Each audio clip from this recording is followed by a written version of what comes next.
We don't celebrate art because it is cute. We view, read, and celebrate art because we are members of the human race. And the human race is filled with passion. Medicine, law, business, engineering, these are noble pursuits and necessary to sustain life. But art, beauty, romance, love, these are what we stay alive for. To quote from Whitman, "O me, O life, of the questions of those recurring, of the endless trains of the faithless, of cities filled with the foolish, what good amid these, O me, O life?" Answer: that you are here, that life exists an identity, that the powerful play goes on and you may contribute a verse.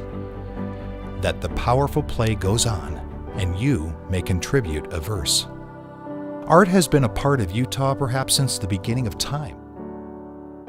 It is seen in the very nature of Utah's landscape. It flows through the rivers. It is present in the mountains and the beautiful sculptures of rock formations.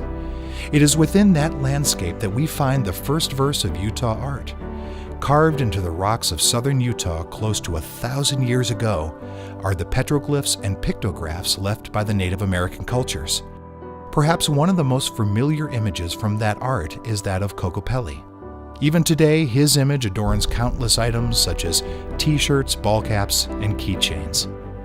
The Utah landscape has also inspired the work of many celebrated artists. Ansel Adams' black and white landscapes have been widely reproduced in posters and books.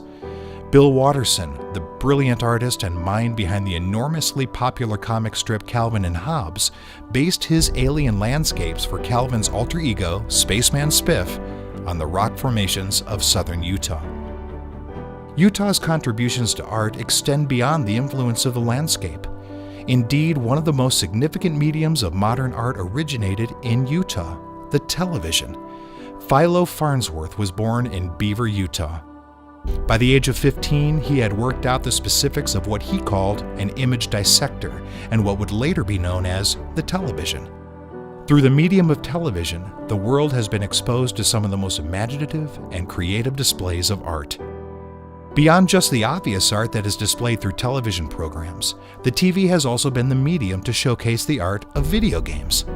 Nolan K. Bushnell, a Utah native and graduate from the University of Utah, is considered one of the founding fathers of the video game industry, an industry that not only provides gaming entertainment, but is also a platform for beautiful art. As one of the early pioneers in video gaming, Bushnell launched Atari and with it the game Pong.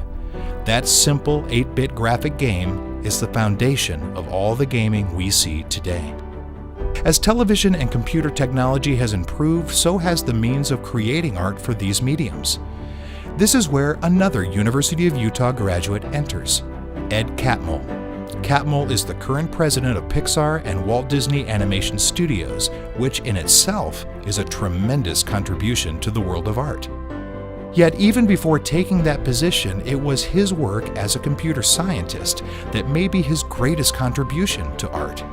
In the simplest terms, Catmull developed the render software that has been used in films such as Toy Story, Finding Nemo, and many other classic animated films.